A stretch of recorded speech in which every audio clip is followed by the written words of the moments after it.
Somalia is threatening conflict with its neighbour Ethiopia over the recognition of the breakaway territory of Somaliland.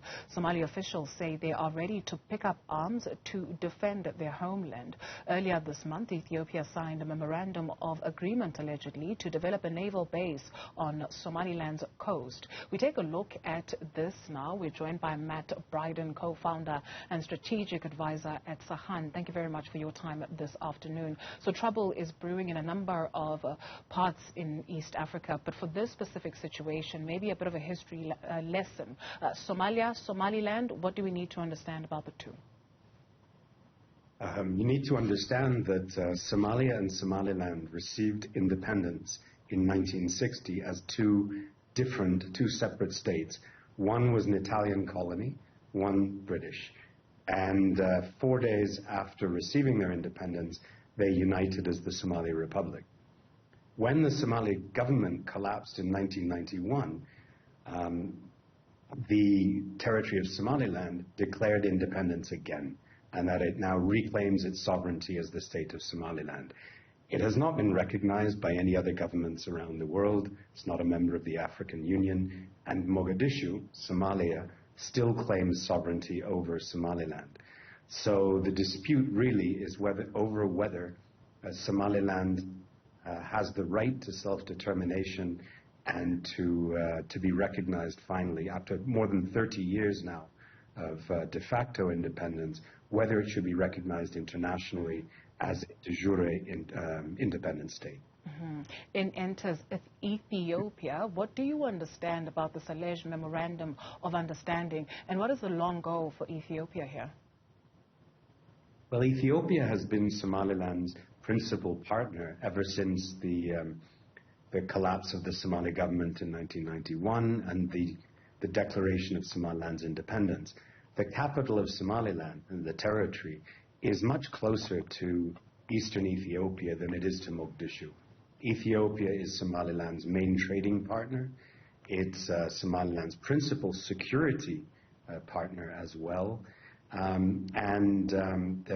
Somaliland's economy is dependent on transit trade between the Gulf of Aden, the Red Sea, and the interior of Ethiopia. So that the two governments have been very close for a long, long time.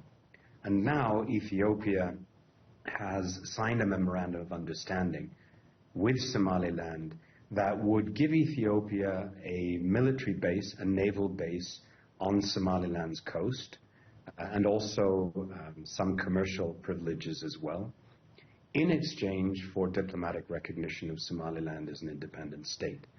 Now, this has naturally enraged Mogadishu, which considers Somaliland to be part of Somalia, and the federal government of Somalia has now declared Ethiopia to be hostile, an aggressor, says it is ready to go to war with Ethiopia if the situation merits, and essentially is trying to intimidate the Ethiopian government into backing down from the MoU. And it's important to state here that the Memorandum of Understanding, or MoU, is just a declaration of intent. The actual deal that would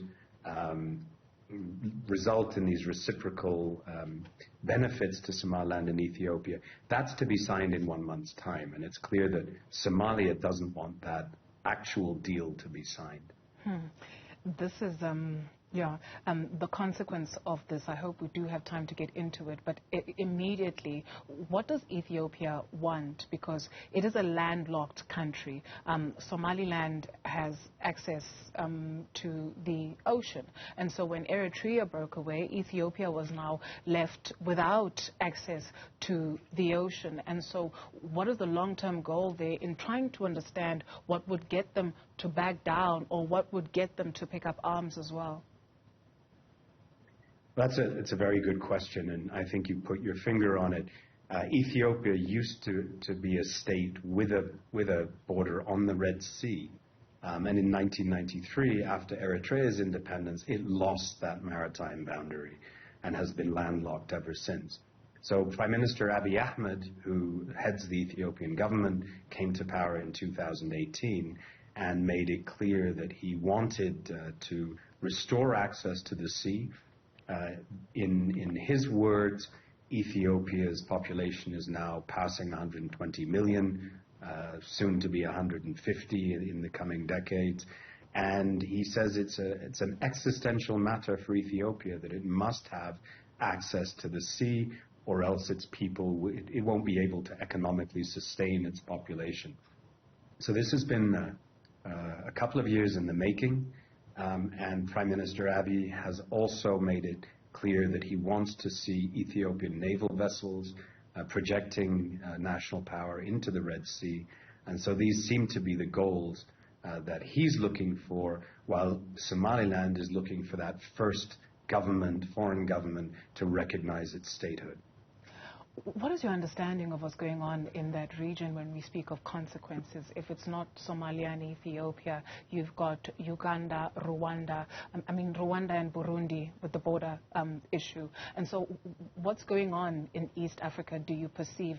And what is the consequence of that region not being stable?